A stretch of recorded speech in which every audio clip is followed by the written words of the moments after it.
Hi, my loves. I think I am live. I think I am. I am. Just put on the mic. How's everyone? I'm just going to um, let you all stream in and join me if you want to. Hopefully, you'll be able to see this right now. And yeah, join me in a bit. Just gonna wait a little bit. How is everyone? Hello, hello, hello. Okay, my loves. I would just take this moment to honor your presence, whether you're here right now or you're going to be here after, it doesn't matter. There is no time and space in terms of what we're doing here. And today I just wanted to quickly jump on to talk a little bit about how I'm seeing all of you beautiful beings. And when you come to me initially with quite a common thread, which is you've tried everything, quote unquote, everything, and you still can't seem to find the solution to fully recover, or perhaps fall back into that same pattern that has caused you some destruction.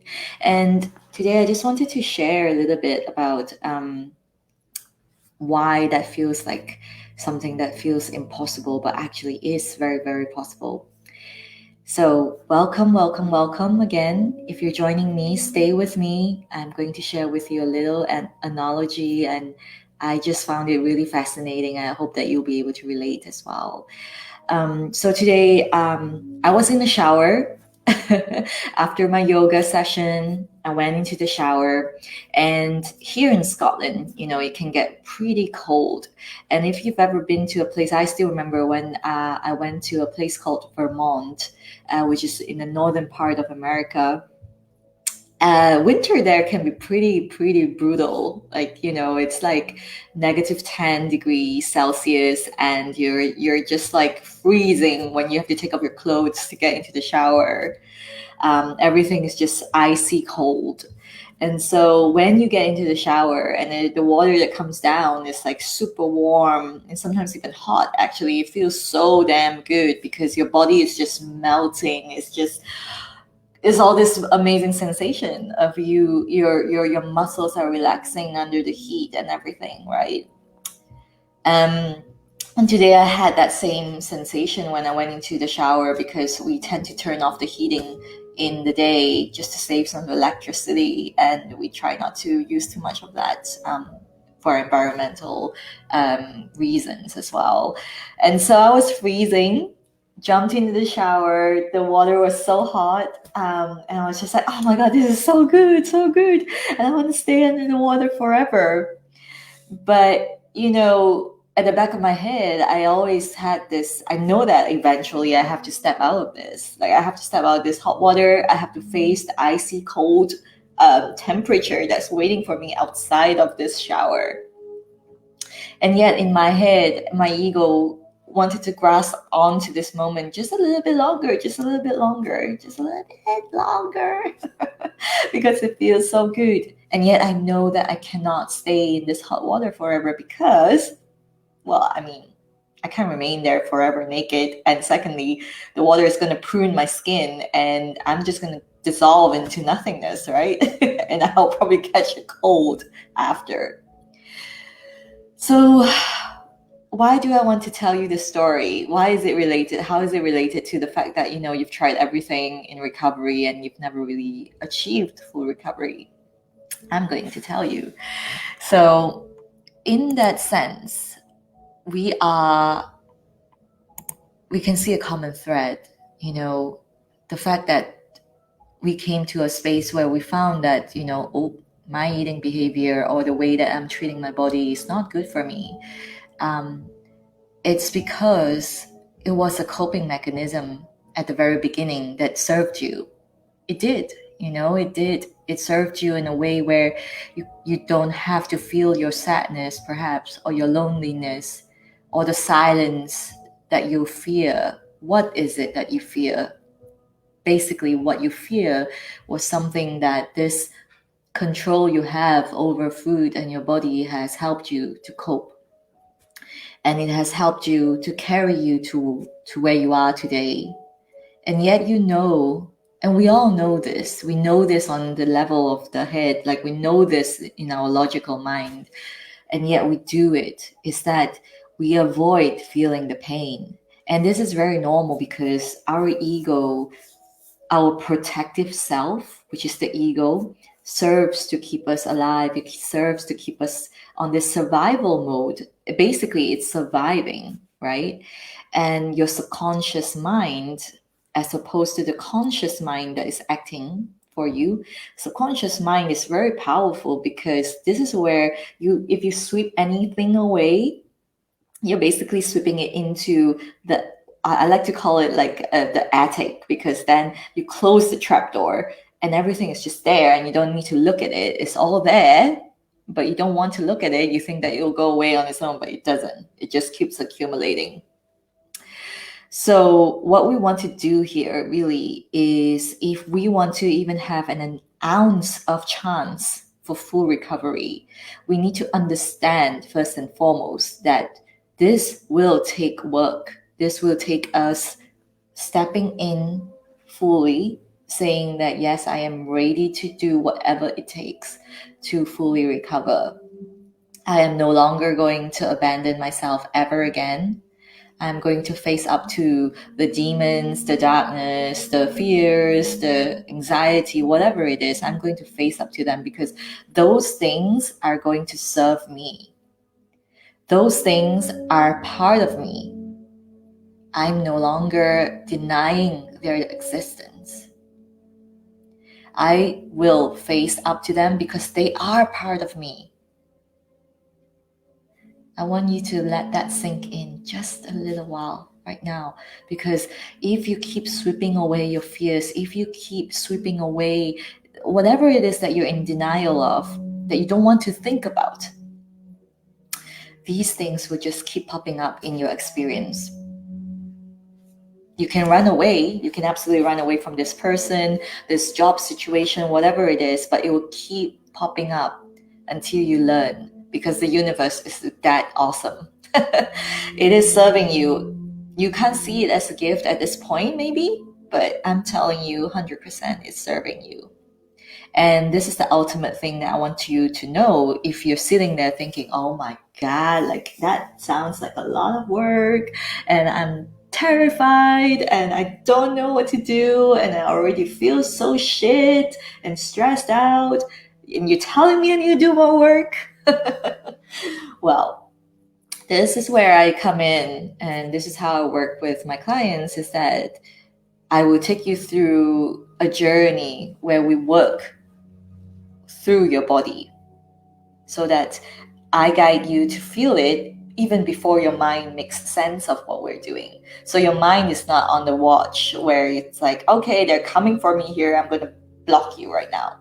Instead, we're going to work through the body so that we're already moving your energy. We're moving through all the little missing pieces, putting the parts into your circuitry so that your energy starts to flow in a way. And then one day, when it hits you, you'll realize that actually, I don't need to avoid the fear. I don't need to be controlling my food or my body just to feel better about myself.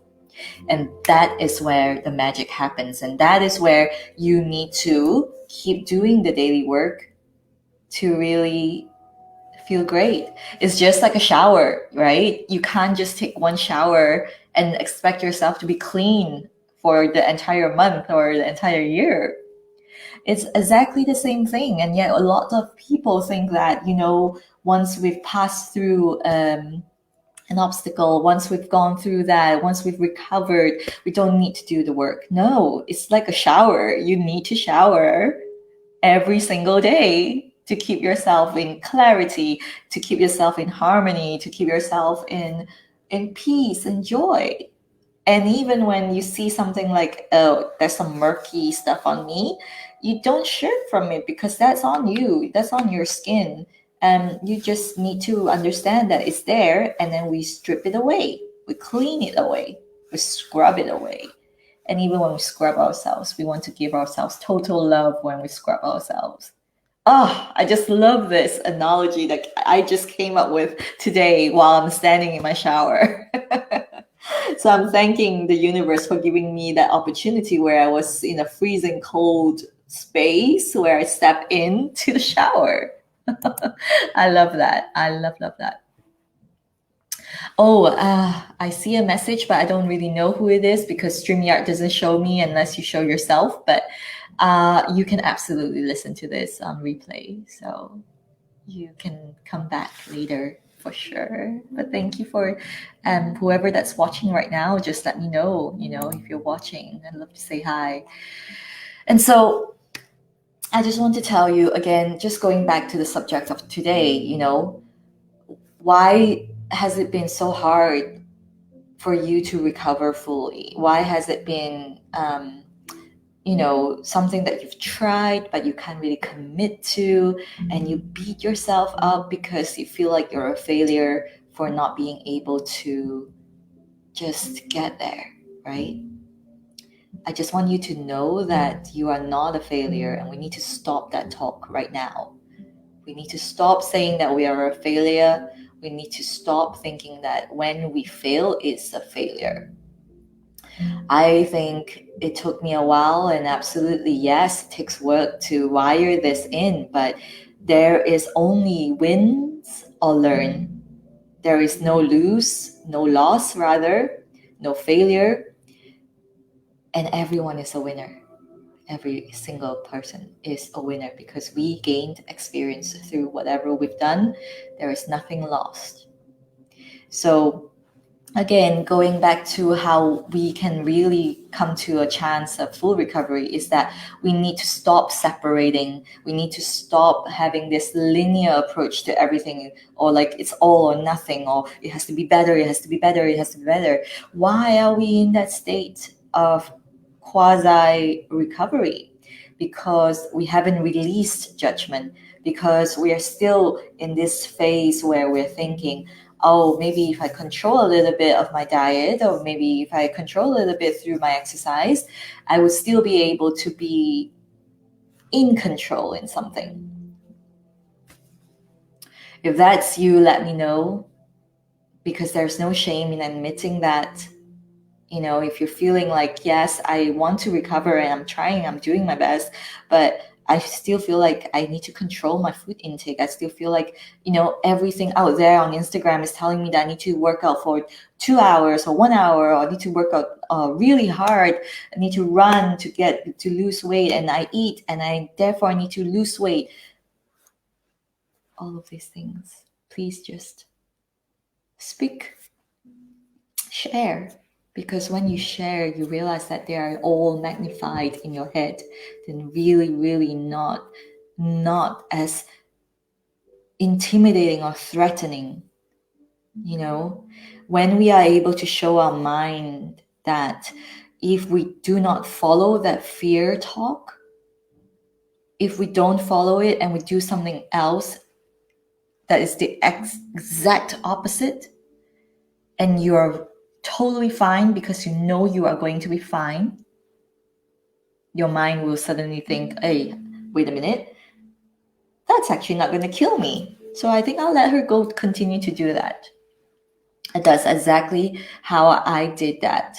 How I fully recovered was that first step, thinking that, yes, I made this vow to myself to never, ever again abandon myself. And 2, whenever that fear comes up in me, I would just tell myself, thank you very much for showing up, for protecting me, but I know I need to do this.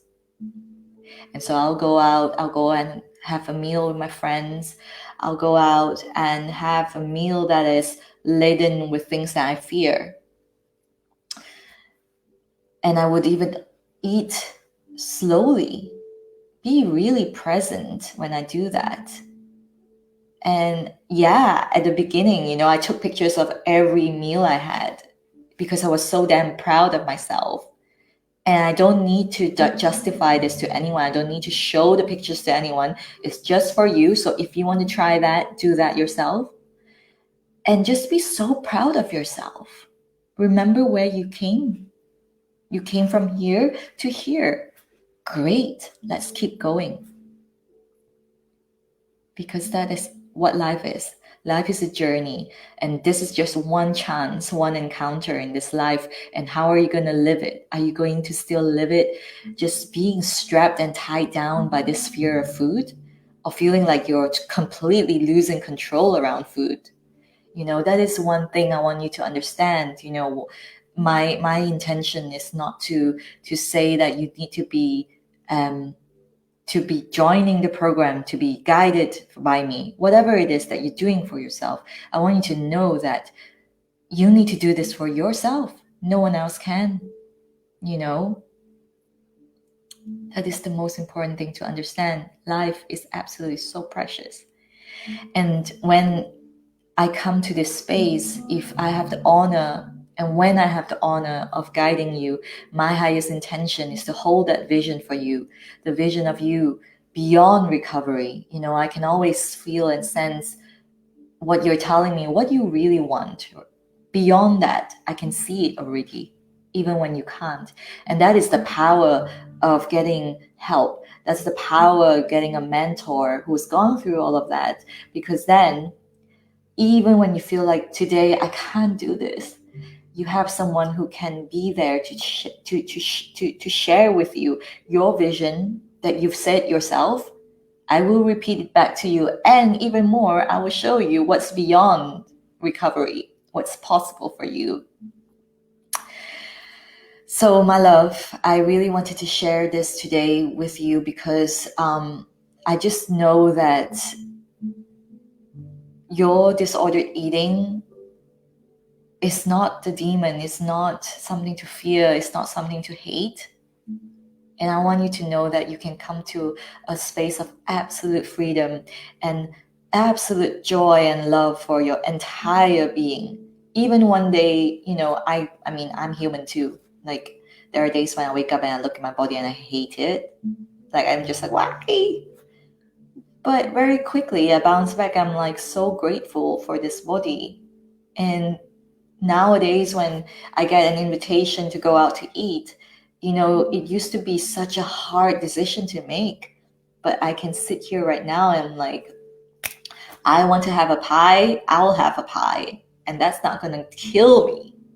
And I don't even have those thoughts anymore. I was actually, it's quite interesting because I've lived with that for so many years. I've lived with that for 10 years. And recently, actually last weekend, really, I had that moment where someone said, do you want to have like a paella to share at the food market?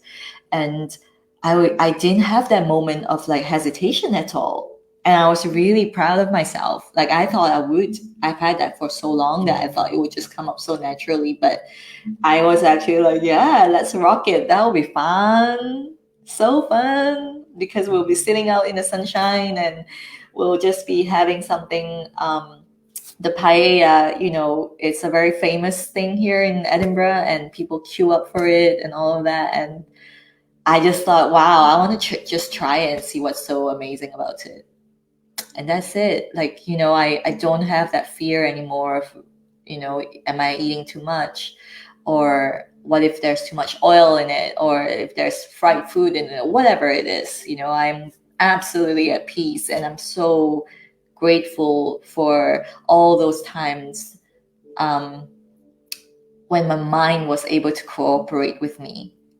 And so I want you to also come to a space where you have no more separation between the mind, the body, and the spirit, because this is what I teach. This is what I guide you through, basically.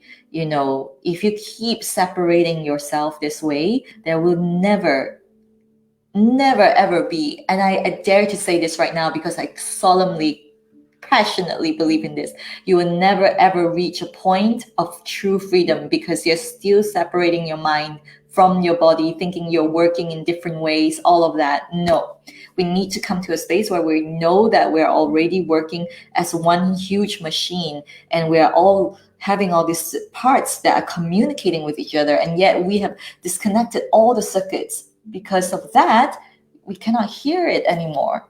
And so I'm very, very passionate about this. If you want to talk more about it to me, I will be absolutely delighted to chat.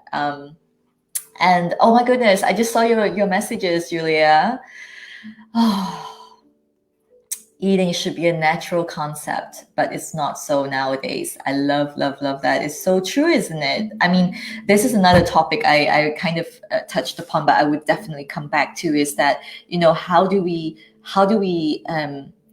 go out and socialize when we're in recovery? How do we cope with that? How do we not kind of jump back into that old space of criticism when we hear strange things out there? I mean, I come from an Asian culture that is just oversaturated with normalized diet culture. Like if somebody comes to a meal, it's very normalized for someone to say that they're on a diet of just drinking soup or just eating like fruits, or one day, one meal a day, all of these things. And look, I want to point out one thing. When you work with me, what I really solemnly believe is that, I would teach you how to refrain from judging yourself and also others. Meaning, we cannot control what's outside of us. I can't control whether my mom goes on a diet. I can't control whether my sister goes on a diet. However, I can control me. Like, I can be in my sovereign being. I can be able to know that when they say those things and when they tell me, well, I'm eating too much or too little, whatever it is, I won't be affected. That is what we are working on. We do not, it's sad to say this, but diet culture is so prevalent and so sneaky. It's so sneaky. Yes, it's more comments from others I find while eating out. Exactly. It's so tough. Like, I understand that because I've been there. The thing that I was fortunate to have are friends who really encouraged me to be myself, and it came to a point where, at first when I was all in with my recovery, I was just like, I don't know whether I can even, go out and socialize. I just want to be on my own and isolate myself. But I had a really good friend who always checked in on me, and she would just really just ask me out on, healthy meals, like just at a nice place to eat. And she would never ever comment on how much I was eating or whatever it is. So I understand when it's like, when you're with your family, because I have a very triggering family, to be honest. Like, they would just comment on every single thing that's on your plate or not on your plate. So I totally understand that. And that took me a while to just really stand my ground. And this is really true. Like, if you raise your frequency, when you really come into your sovereign being, when you work on yourself to stand in your truth, the other people would just fall away. Like, they would just follow you. Like, really, like my mom used to judge the way I eat. Like, she just didn't understand. When I was recovering, I ate a lot more. But I just explained it to her, and I would just be really kind and gentle and say, this is how I am. I feel comfortable with this while I'm recovering, and I hope that you'll be able to support me on this journey. And leave it at that. You cannot control what other people would say or think. The very important thing is to be for you to really work on solidifying your trust in yourself, your own truth, because no one can do that for you. Only you can. So that's why I keep saying, never, ever, ever again abandon yourself. Yes, you have a great man who is, yes. My husband is the same as well. Like, I'm really lucky to meet him while I was actually almost at the end of my recovery journey. Like, I was already in a very good place. My weight was rebalanced, and I worked a lot on myself because I used to be such a people pleaser. Like, I just wanted to become whatever that person wants me to be in the relationship. So when I met him, I was in a very good place of just being really happy with myself, and just working on, meeting people, but not having attachment to seeing anyone in the way that, oh, he's going to be my twin flame, or he's going to be my soulmate, or whatever that is, like he's going to fix me. No. So that's why I keep coming back to, like, that sovereign being that you need to be, and then you will attract all the right people, and the people who are not in your frequency will fall away. Really, really trust this. Just had a pot of noodle and a sausage salad. No guilt. Yes. Oh my goodness, that sounds amazing. That's just it. What does your heart calls out to? And also, I just wanted to touch one more thing, is that, a lot of women come to me and say that, I've tried intuitive eating, it doesn't work. Intuitive eating works. However, what's missing here is, again, we go back to that energy circuit that I was talking about in your body. We are all energy beings, just in case you didn't know. we all have energy, and when you feel pain in your body, it's usually because there's an excess of energy.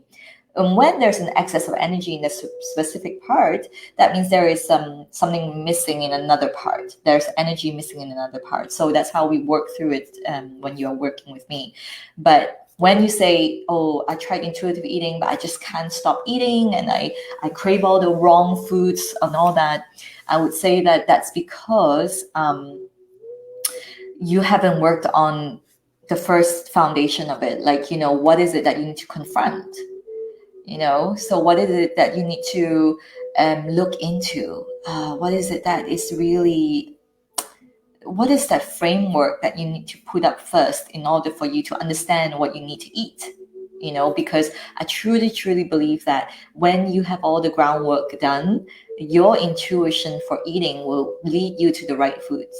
Right foods, meaning we are no longer judging it to be good or bad food in the terms of the diet culture, but rather what your body needs, and you will eat the right amount that's enough for you, not anyone else, not dictated by any calorie app or calorie counter or any diet culture approved foods, nothing like that. So I just want you to know that it's absolutely possible. Oh, yes. Oh my goodness, Julia, I didn't know that you're an energy healer. This is so amazing, because this space has attracted quite a fair bit of women who are very highly empathic, and they've been healers. I've spoken to women who are actually healers, but have such shame in hiding the secret of disorder eating, which I really think is part of what's contributing to the way that you're finding it difficult with food as well. So it is something to maybe look at if you feel that. But yeah, I'd love to chat with you and see how it feels. So my loves, I'm going over time, but I would absolutely love to hear your thoughts. I really, really enjoyed connecting today, and thank you, Julia, for joining me as well, and everyone else after this. If you're watching in a replay, #replay. I would love to see you, and sending you so much love. And yeah, I'll be back next Wednesday. So if you want to save your spot and time, check me out at the same time, same place. Bye.